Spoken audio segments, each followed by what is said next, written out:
start cooking at the rhythm of my heart. As always, please remember to subscribe, like and share my videos, and activate the notification bell. We continue with the Thanksgiving feast preparations, and today I'm going to share with you my version and interpretation of Hawaiian dinner rolls. These dinner rolls are very easy to make. It just takes a little bit of time to make them. Remember when we make breads, just like I did on my video on how to make pan sobao or pan de manteca, it requires time to allow the dough to rise. And once the bread is shaped, we have to allow it some rising time again, and that's actually what makes the bread absolutely delicious. Let's get started.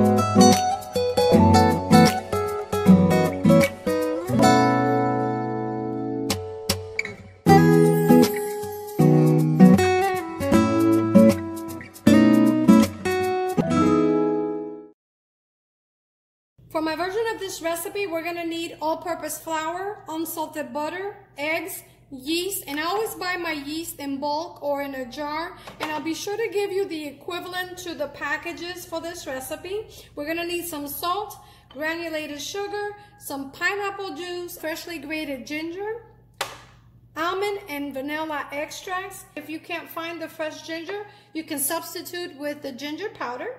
I'm going to start by melting my butter and beating my eggs. Add your eggs to the mixer. And this recipe, everything goes very quickly. Pretty much most of the ingredients go in at the same time. We add the sugar.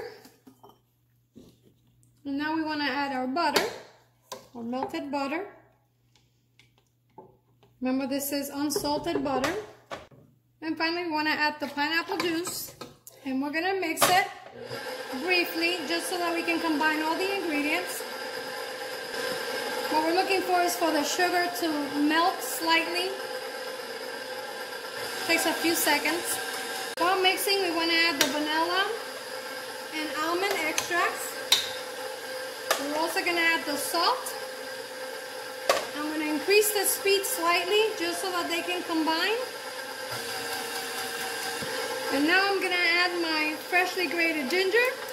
Once all our liquid ingredients are mixed, we want to begin by adding the first half of the flour.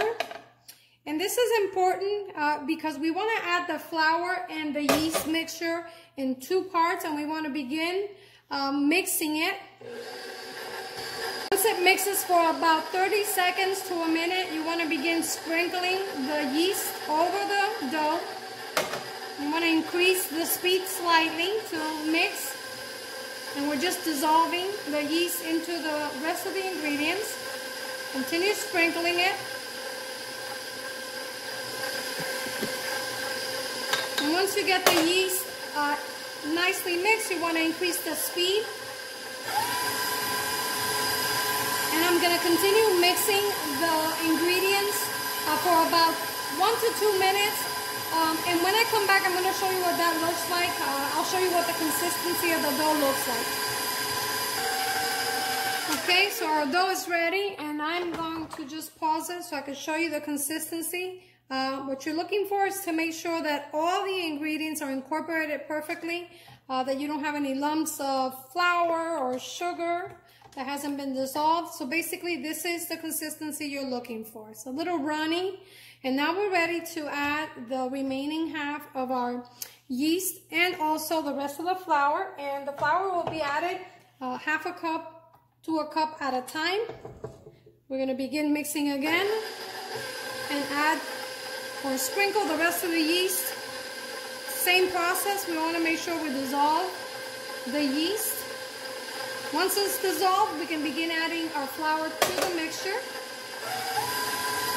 Now we want to add the flour slowly, alternating about half a cup to a cup at a time, mixing it until we finish the rest of the flour. Add it slowly. You don't want flour all over the place. And then you can just slowly increase the speed of the mixer.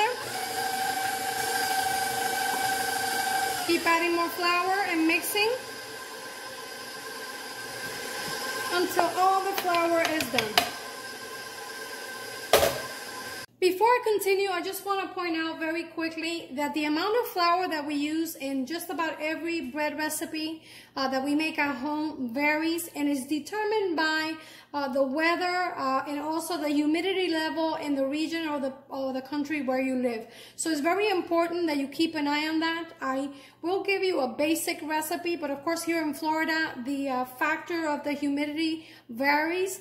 But I will show you once the dough is ready what it looks like so you can have an idea of the consistency of the dough that you're looking for. I always keep a little extra flour on the side, and as the dough is mixing, I sprinkle little bits of flour at a time, about a teaspoon at a time. And the basic concept with just about all the doughs is that your dough is ready when it begins to wrap around the hook. Okay, there's that dough hook effect that I was talking about. And another indication that your dough is ready is when you pick a piece of the dough and you roll it into a ball without sticking to your fingers, you know your dough is ready. Now this particular dough is a little bit more moist than other doughs, but if you're able to pick a piece and roll it into a ball without sticking to your fingers, you know your dough is done. Now we're going to remove it from the mixer. Notice it's nice and soft and it comes off the hook easily. And we're going to allow it to rest and rise for about an hour until it doubles in size. Now I want to take a greased bowl. You can use butter or cooking spray if you like. And we take our dough just like that. Notice it's nice and soft, but yet it doesn't stick to your hands. And that's when you know your dough is ready. And we're going to drop it onto the bowl. And we're going to cover with some saran wrap. And then we're going to place it in the oven with the light on and the oven turned off for about 1 hour until it doubles in size. Okay, so our Hawaiian bread dough is ready. And notice it springs back when I touch it. It doesn't stick to my hands.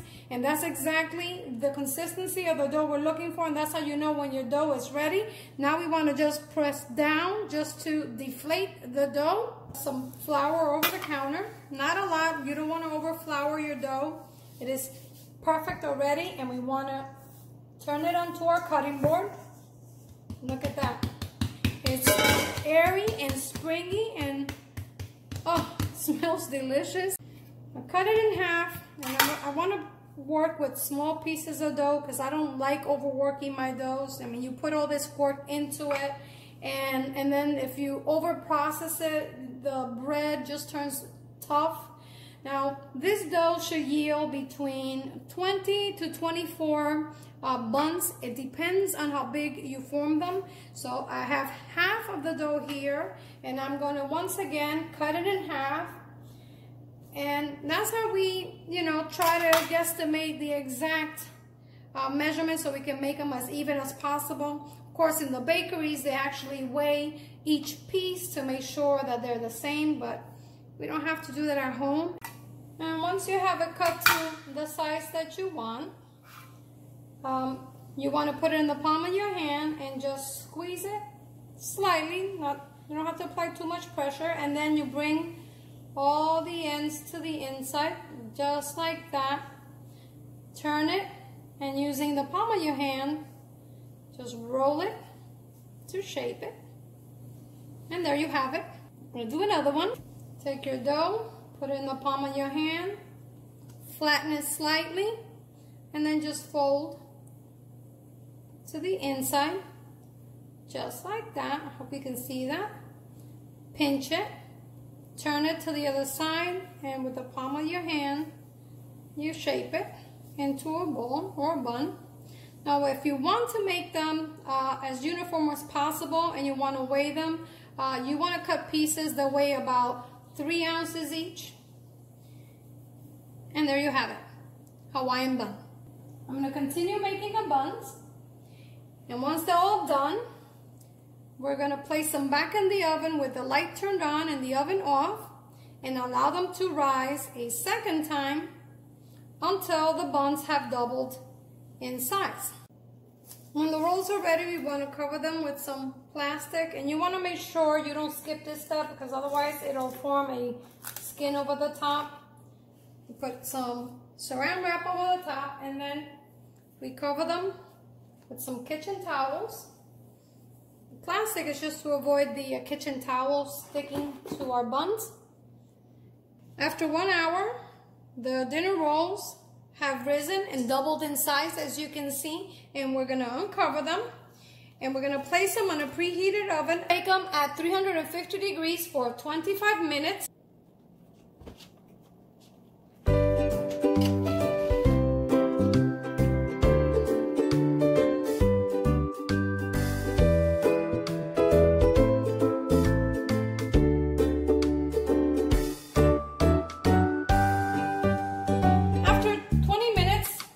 Brush them with the butter that we prepared with the pineapple juice, and we want to make sure we brush them well, and this is going to help the bread or the dinner rolls get nice and golden brown, and also it's going to help them tenderize slightly.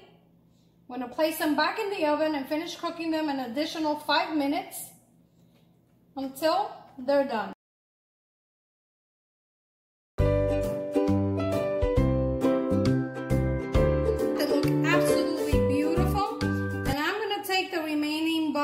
Just brush it over the top just to add a little shine to them. After all, it's the holidays and we can indulge just a little.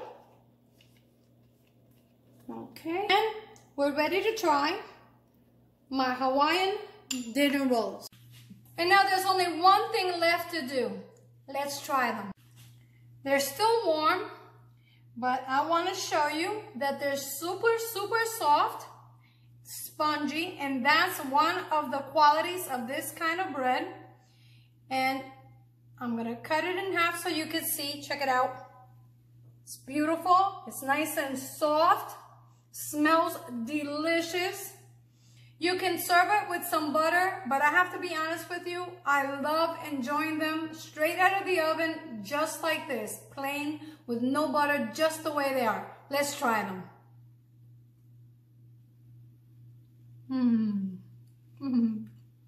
Oh, so good.